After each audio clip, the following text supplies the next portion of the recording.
Hello again, everyone. Welcome to Lecture 5 on Biochem Beats. This is Biochemistry brought to you in Beats, and today we'll be looking at a very general topic that's cuts across the basics of biochemistry, and that is alkalinity and acidity.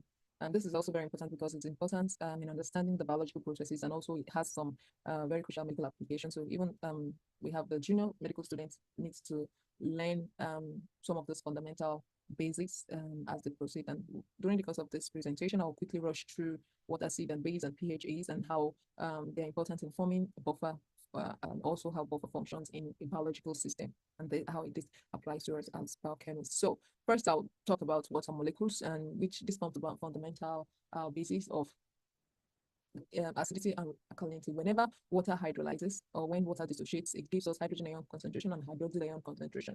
Now, the hydrogen ion concentration represents the acid and hydroxyl ion represents the basic or the alkalinity of that substance. At equilibrium, we know that the product of reactant gives us equilibrium constant. And when we try to break this down and apply this to water at 25 degrees Celsius, so at room temperature, we have the product of hydrogen ion concentration, which is the product of these two product species, then over the concentration of water, which is a reactant species, and then we're able to get the Ke. Now remember that the dissociation or ionization constant of water equals Ke times the product of reactant. And in this case, we have just one reactant. So the concentration of reactant in this case is the concentration of water. And that is exactly what we'll be substituting into the next equation. But we need to get these parameters first. First, we need to get what Ke is, which we'll be getting from this equation. And also we need to get, which we already know. I think Ke is 1.8 times 10 raised to the power minus 16, which it has been established through the experimental electrical conductivity that has been done, and it's a known constant. And then we look at the concentration of water. How do we get the concentration of water, molarity of water? Remember that molarity equals concentration in gram per dm cube over molar mass. This is just like a refresh of our basic chemistry now. Molarity in gram per dm cube is taken as 1,000 mole of water in 1,000 ml, which is 1 liter. So for every 1 liter of water, we have 1,000 mole in 1 liter, and that is what the concentration in gram per dm cube is. That's 1,000 gram in 1 liter. 1,000 gram in 1 liter, not mole, please. And so that is how we come about the concentration in gram per dm cube, which is 1,000 gram per dm cube. Now we use this into the equation that says molarity equals concentration in gram per dm cube over concentration in over the molar mass, dm cube over molar mass. And a molar mass of water, we know that we can get it from breaking down the molecule of water. Water has 2 molecules of hydrogen. Molar mass of hydrogen is 1, and 1 plus 1, that's 2, plus molar mass of oxygen, which is 16. That's how we come about this 18 that we have here. 2 plus 8 is 16. So substituting all this 55.5, which is the molarity, when we divide 1,000 by 18, we have 55.5. This becomes the molarity of water at equilibrium, and then we substitute it into this equation, so we can have something like this. And now, when we have multiplication of 55.5 times Ke, or molarity of water times Ke, we have it being equal to hydrogen ion concentration times hydroxyl ion concentration. And this is usually taken as the ionization constant of water. So because we already know the Ke, we just substitute it into the equation, and then we say that the ionization constant of water is then equal to 1.0 times 10 raised to the power minus 14. And that is molarity squared, because we have it as the multiplication of hydrogen ion concentration and hydroxyl ion concentration. Going further, we're able to say that at neutral pH and at room temperature, when water is pure, it is taken that hydrogen ion concentration equals hydroxyl ion concentration. And so because of this, we can see that hydrogen ion concentration, anywhere we see hydrogen ion concentration, we substitute it with hydroxyl ion concentration. That's how we came about this hydrogen ion square. I'm just trying to break this down. I may not go through it in other equation of reaction. And so we're able to get the square root of that to get the concentration of each of those species. The concentration of hydrogen ion equals 10 raised to the power minus 14, 1 times 10 raised to the power minus 14, the square root. And with simple mathematics, we're able to get the square root of the 10 raised to the power minus 7. Now, whenever water hydrolyzes, whenever water ionizes, it's usually a reversible reaction, and temperature contributes to it. And that's why I'm emphasizing the room temperature and also at neutral pH. Now, we will need to just go ahead to talk about what pH is. The P in pH, as defined by Sorensen, represents negative logarithm. So whenever you see pH of a substance, you're talking about the negative logarithm of the hydrogen ion concentration of that compound, of that substance. And POH also represents the minus logarithm of the hydroxyl ion concentration. And so at neutral pH or at equilibrium, when we know that the hydrogen ion concentration equals the hydroxyl ion concentration, then we can say that the pH equals POH. And then we can say that KW is representing, just like substituting some of this, since pH equals logarithm of this, and then we have the pH to be equal to 7. pH is equal to 7 just because we brought this in. You can even just use your calculator to get the minus logarithm of 10 raised to the power minus 7, and then you get 7. Now, the value of pH at equilibrium represents a neutral solution, and it is an arbitrarily, it's not just an arbitrarily chosen figure. When you hear that say the neutral pH is 7, this is how they came about the neutral pH to be equal to 7. The same also applies to pOH, and this is one of the things that's responsible for the scaling that we have on the pH scale. We have the acidity ranging between 0 and 7, and alkalinity ranging between 7 and 14. But the closer the figure is to 7, on the acid side, the weaker the acid. The closer it is to 0, the stronger the acid.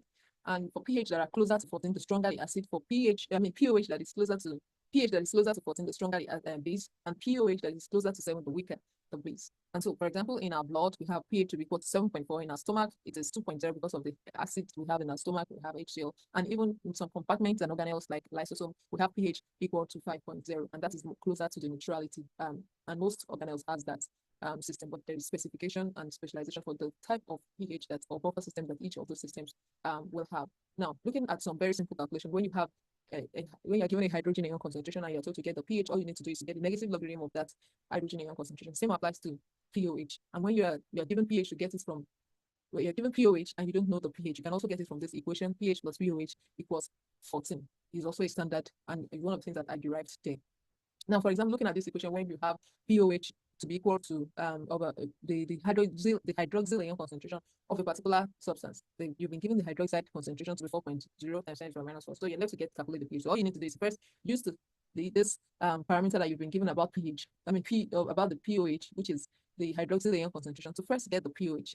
Now, when we get the pOH, then we can now get our pH from the pOH by simply substituting into this equation pH plus pOH equals 14. And that's how we came about the pH of this solution to be equal to 10 point.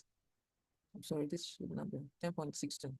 Plus minus times minus is plus. And then we have to solve this problem by simply looking at the equation that help to resolve the problem, and then we substitute it into the equation, and that way we're able to get the pOH. The pH. First, we got the pOH, you can see here, and then we'll move ahead to get the pH. Now, it will be good that this is just talking about another method of getting it, saying that when you have hydroxyl ion concentration minus logarithm, and when you get your pOH and you take it away from the pH plus pOH to give us 10.6. This is another way and another logic to do it. Now, according to Bronsted-Lowry, acids are proton donors, while bases are proton acceptors.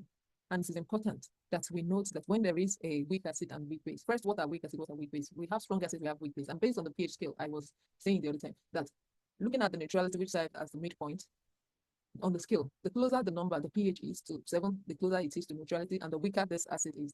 The further it is from 7, the more basic, the stronger the alkalinity of that compound. So when a weak acid dissociates, when a strong acid and strong base dissociates, it dissociates completely. But when a weak acid dissociates, there are still conjugate acids and also conjugate bases, and this is what we're dealing with. So when we have this kind of situation, we cannot just say outrightly we are calculating the pH, but because we need to also cater to the undissociated components that are still present, and that is why we express the relative strength of weak acid and bases in terms of their dissociation constant, how well they're able to dissociate, how much of undissociated species did they retain in their conjugate acid and base respectively. And so we take it with reference to pKa. pKa is minus logarithm of Ka, and we all know that K is a dissociation constant. The lower the Ka, the stronger the acid. Please note, the lower the the pKa, the stronger the acid. And at the situation where you have pH equals pKa, that means the hydrogen ion concentration, the acid concentration equals the conjugate base. And so there is a balance in the system, and this is very significant in biological systems. So most systems that we are familiar with is, most pK values that we're familiar with are the ones of acetic acid, phosphate, and ammonium, which is also very important in our system, helping us in the protein buffer system and also in the bicarbonate buffer system. Now, looking at some of the undissociated and dissociated species that are present in weak acids, the pKa for an acid may be determined by just adding 0.5 equivalence of the alkali per acid equivalence when we are trying to get the pKa and also get the titration curve to know which buffer will best work for the system. So running through how Henderson-Hasselbalch equation is derived, I will not go through each of those steps, but Henderson-Hasselbalch equation is based on this equation of reaction, having a weak acid dissociating into hydrogen ion and also its acid base component or its salt component. When we look at that equation and then we're able to arrive at the final Henderson-Hasselbalch equation, the whole derivative come to the fact that pH equals pKa plus logarithm of the conjugate base over the acid, a concentration of the conjugate base over the acid. Now, sometimes we call this salt. So we say pH equals pKa over the logarithm of the salt over acid. Important we mention some of these conditions that can occur and where Henderson-Hasselbalch equation can be made use of. When an acid is exactly half neutralized, we go through titration. When we go through the titration curve, we know that we're adding acid to base at the point where the acid and base component or species in that system is the same. That is when we call the neutralization point, if we still recall basic chemistry. So now, when acid is half neutralized, then the conjugate, the salts, or the conjugate base equals the concentration of the weak acid. And under this condition, we say that pH equals pKa is equal to this pKa plus logarithm of just this, just bringing it down. And remember that we said that the salt concentration equals base concentration. If you substitute 1 and 1, putting it as 1, whatever it is, we're taking it as 1%. Even if it is 10, it will still be 10 on 10, and that is still 1. So whatever it is on itself, and to give us 1. And the logarithm of 1 is 0. So that's how we came about saying that pH equals pKa at this situation. Whenever acid is half neutralized, pH equals pKa. This is just the derivative. Whenever an acid is half neutralized, the pH equals its pKa. And whenever we have a ratio of 100 to 1 for the salt and the acid, then we say pH equals pKa plus 2. When it is ratio of 1 to 10 of the salt and the acid, then we have the pH to be equal to pKa minus 1. I just skip this and go to the next slide, and also go to the next slide where we have to talk about the buffer system, which is also very important in biochemistry. All the stories that I said before now still boils down to what the buffer system is saying, because this is what has clinical application and application in biological process. A buffer solution is a solution that resists change in pH in whenever you add acid or whenever you add base. So when there is a system that is existing and there is a modulation in the amount of acid or hydrogen ion or hydroxyl ion, its buffer system will be able to resist those changes.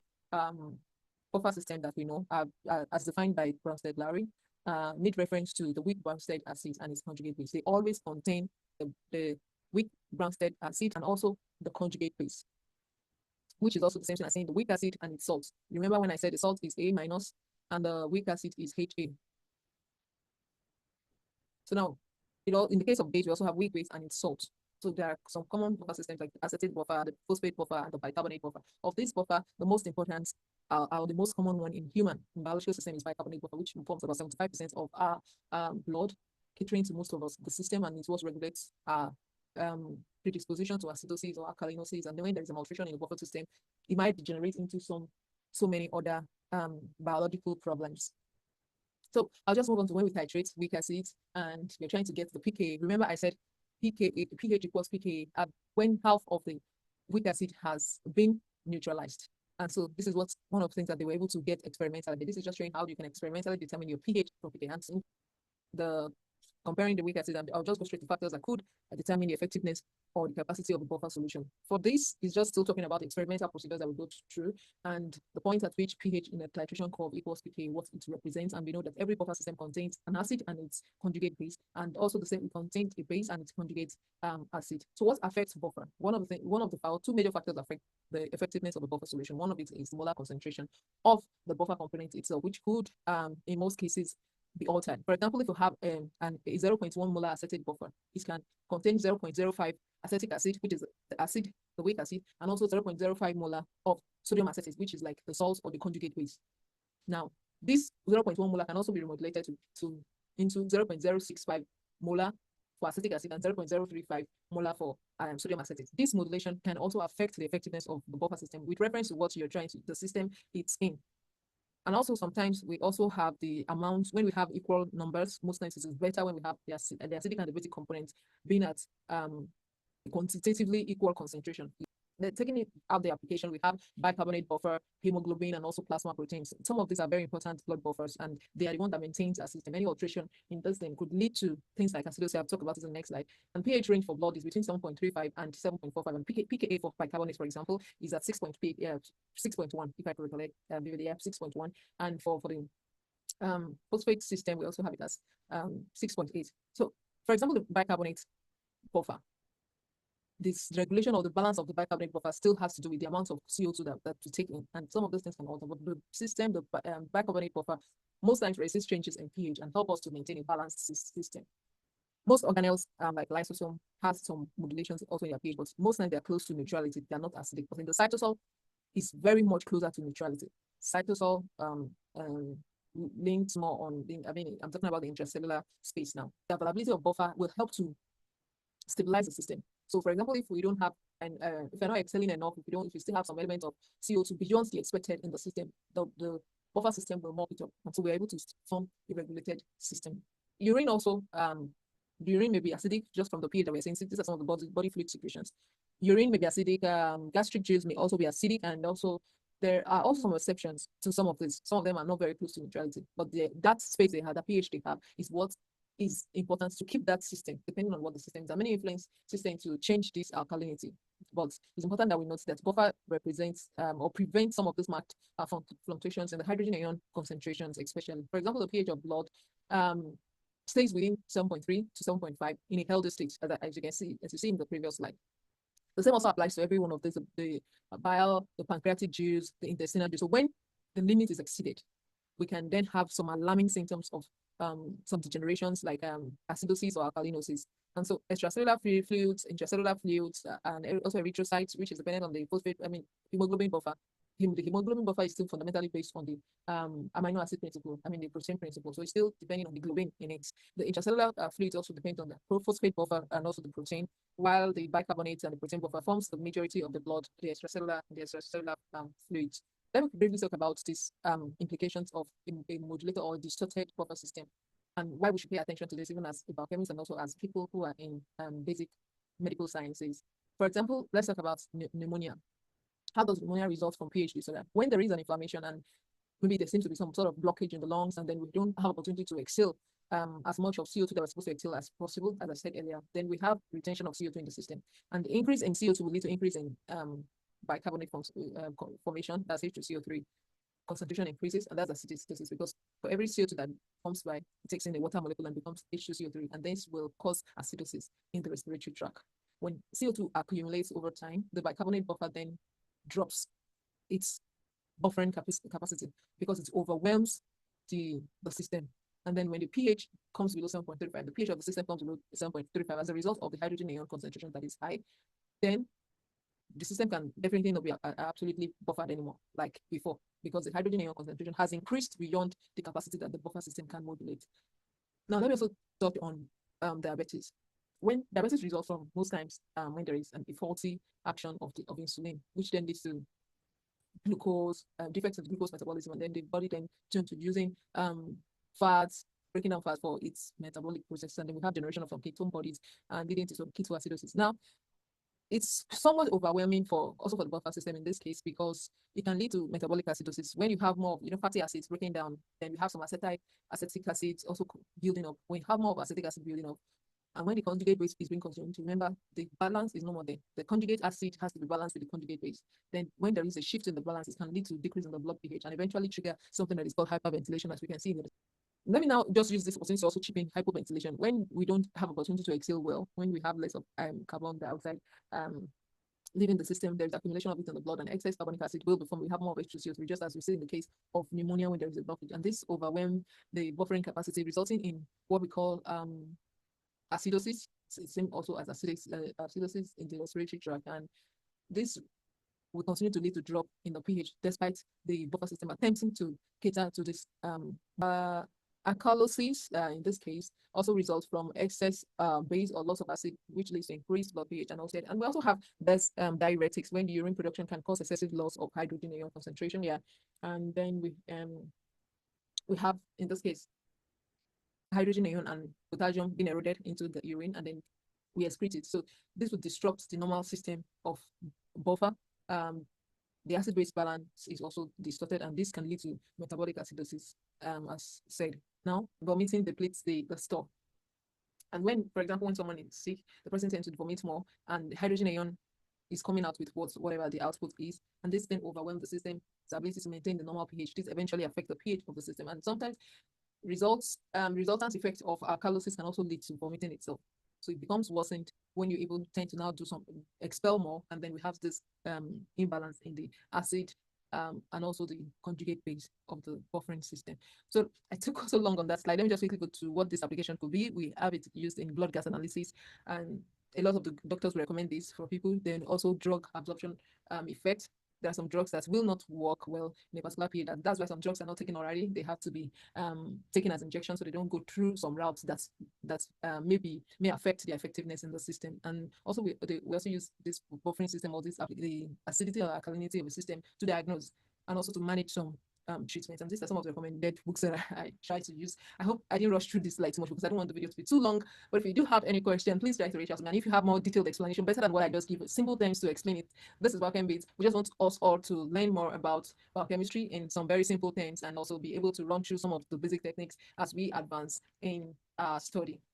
Thank you so much, everyone. And if you do like this video, please give us a thumbs up and also a subscription so that whenever we put up something, you will always have access to it. Thank you and bye.